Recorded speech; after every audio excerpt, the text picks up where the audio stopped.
When Katie was born, I was in my final semester of business school. And so I was going to work in marketing and do some research and things like that. And then she surprised us, and her care kind of stalled both my degree and my career for a while. And then years later, when I needed to return to work,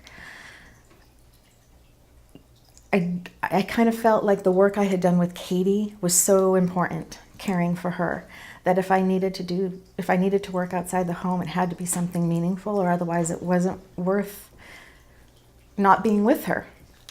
So I searched high and low for things I was interested in. I was working at a family resource center at that point, and I really enjoyed the direct contact with other parents, and decided that social work was probably the way to go.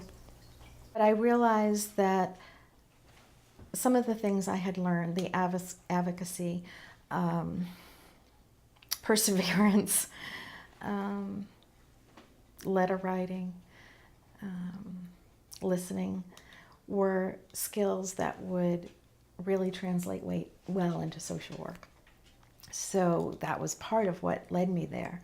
Also, having experienced so many challenges, difficulties, frustrations along the way, I realized there was a lot of work that could be done to improve our systems of care for people with special needs, medical system, the special ed system, and even if I alone couldn't make a difference, that maybe advocacy with other parents could.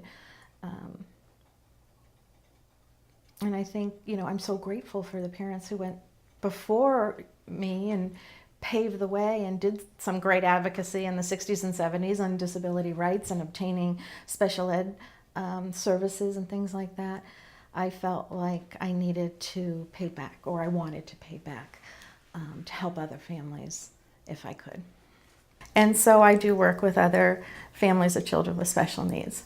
I'm a palliative care social worker for the Pediatric Palliative Care Network here in Massachusetts. Going back to school to become a social worker happened much later. Early on, I could not have done that. I marvel at working moms who are able to be there for their child, be up to date on that child's care, and still have a full-time job. I know at that point, I was so overwhelmed with my own grief and Katie's, care needs, medical needs, educational needs, that I didn't have the bandwidth to do that.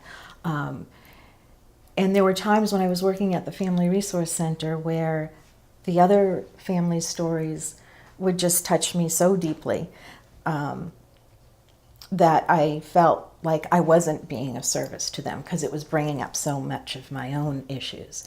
It wasn't until much later that I felt like I had the composure, the experience to not to maintain my professionalism and not devolve into ineffective social work with them. Did you